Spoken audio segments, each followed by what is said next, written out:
Toronto International Film Festival.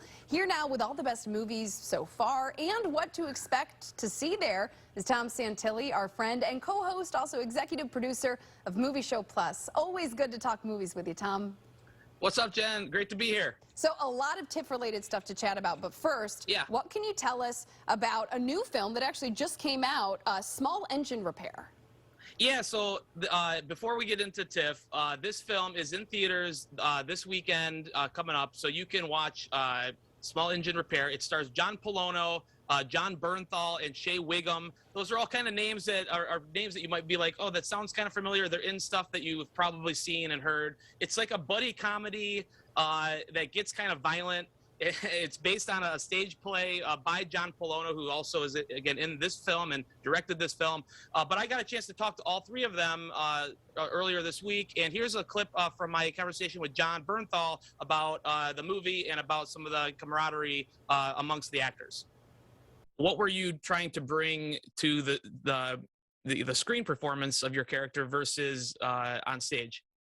You know, look, the whole thing's different. I mean, the things that are similar is look, this is about the family you choose. It's about your lifelong best friends, like you said. You know, guys like this.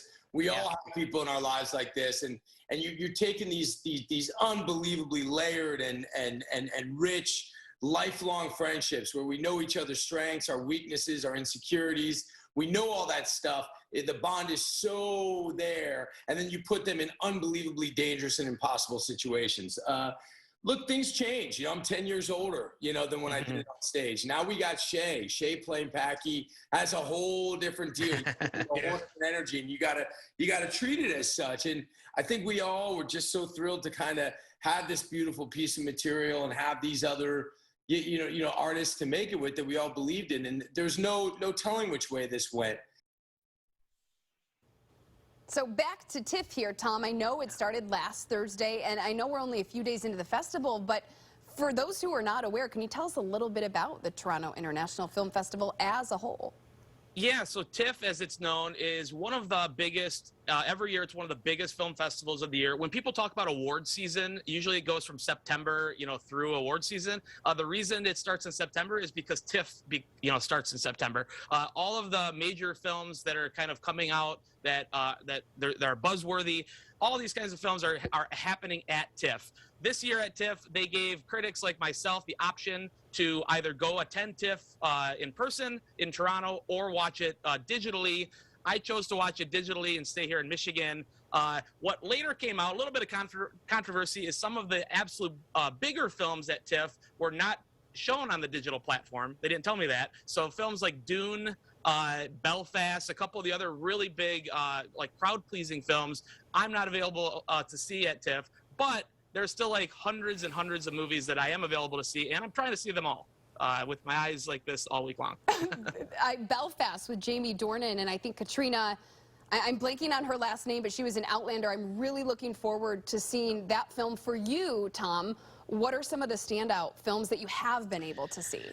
So I happen to love the documentary film genre. I love documentaries. So some of the films that I've chosen to watch so far have been documentaries. I made myself watch this, even though it was difficult yesterday, but it's an unbelievable film. It's called Memory Box. It's Echoes of 9/11. And it's all about survivors of 9/11, then and now. Like that, people talked about it right after it happened, and then they kind of reconnect with these people 20 years later. And it's just a powerful, powerful film that I thought was relevant for me to watch.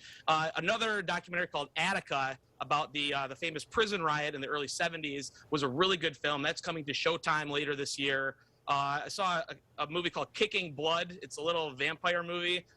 Very cool movie starring Alana Bale, who isn't a big name yet, but will be soon. And yeah, so there's been a lot, and there's also a lot coming. A lot to look forward to with TIFF and beyond. As always, Tom Santilli with Movie Show Plus. It's always a pleasure to have you on the show. Thanks so much for being here. It's great to be here, and people can go to WXYZ.com to check out some of my ongoing updates throughout the week. You got it. Thanks, Tom. We'll be right back. When cleaning your air ducts, it's important to clean the entire system. And air duct cleaning from Stanley Steamer removes pounds of trapped dirt, dust,